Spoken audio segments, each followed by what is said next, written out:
for joining us today on NetFile. I'm Ayola Kasim. Sustainable Development Goal number 2 calls specifically to end hunger, achieve food security and improved nutrition, and promote sustainable agriculture.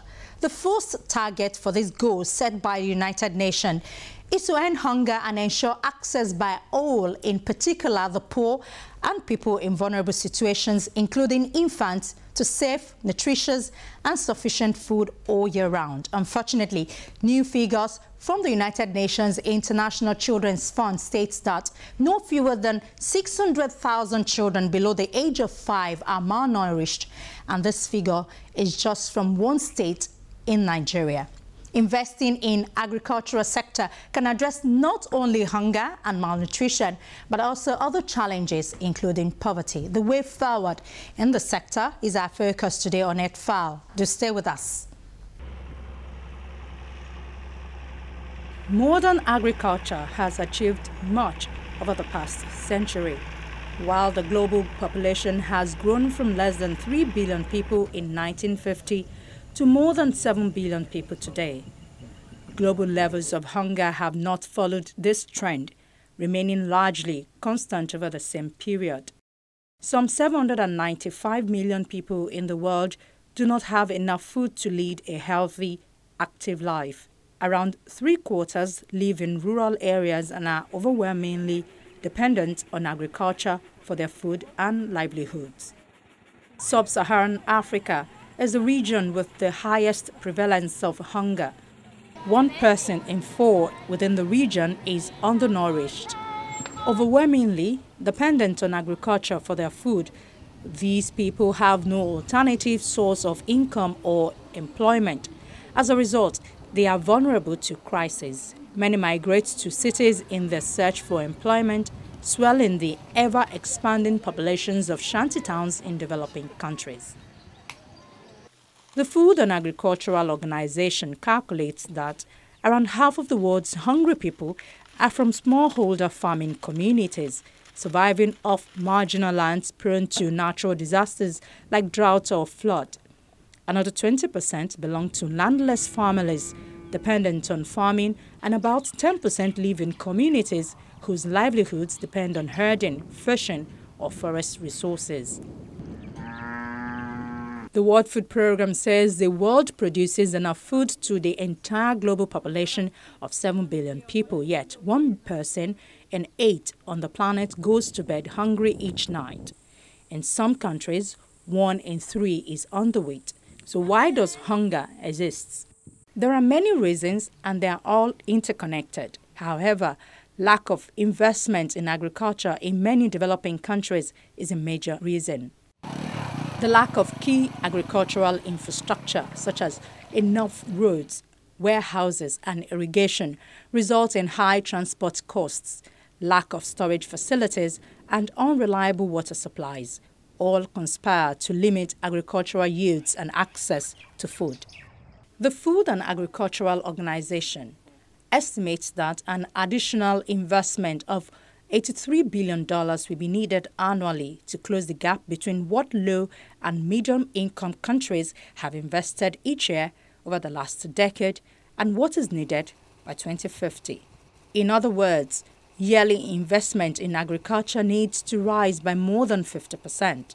It is estimated that Nigeria's population will grow to about 200 million by the year 2020. Meanwhile, the Food and Agricultural Organization reports that 7% of the population in Nigeria is undernourished between 2014 and 2016. Many say the population provides an opportunity for the nation to take advantage for its food production. For those who know the sector well in Nigeria, the problems of agriculture begins with the soil. Most of the land contains soil that is low to medium in productivity.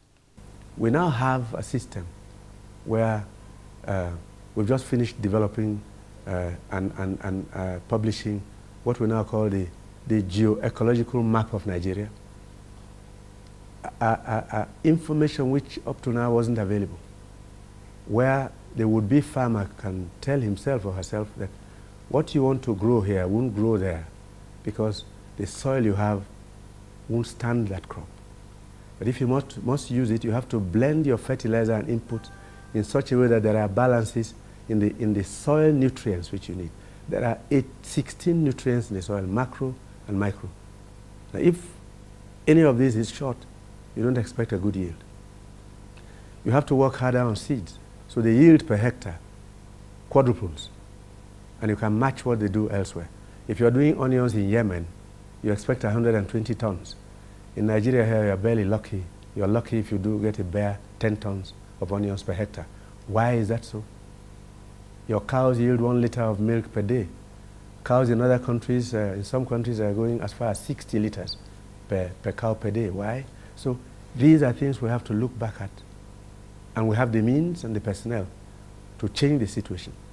What we need to do now is to push studies, information, scientific research, and support for the farmer to get ourselves where other countries have gotten. There are many things to be put right in agriculture in Nigeria, and the work for an average young Nigerian doesn't look attractive. The task is getting these agile population to venture into agriculture. Well, that's the problem. I mean, it's a national problem. The Nigerian elite has generally looked down on agriculture over the years. You can't force people to the farms. You can only attract them.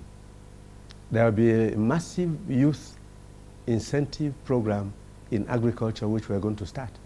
But either you persuade them by showing them that it can pay, by showing them that credit is available, by supporting them by clearing land and mechanizing agriculture. You either do that or you get nothing. The youth, and many of them are actually willing to return to agriculture. That's the good news. But it's for us to make sure that when they come in, they don't face disappointment. The low-lying floodplains are very fertile during the rainy season, but the lack of rain during the dry season hinders agricultural development. The lack of water management systems in these areas is a concern for many farmers.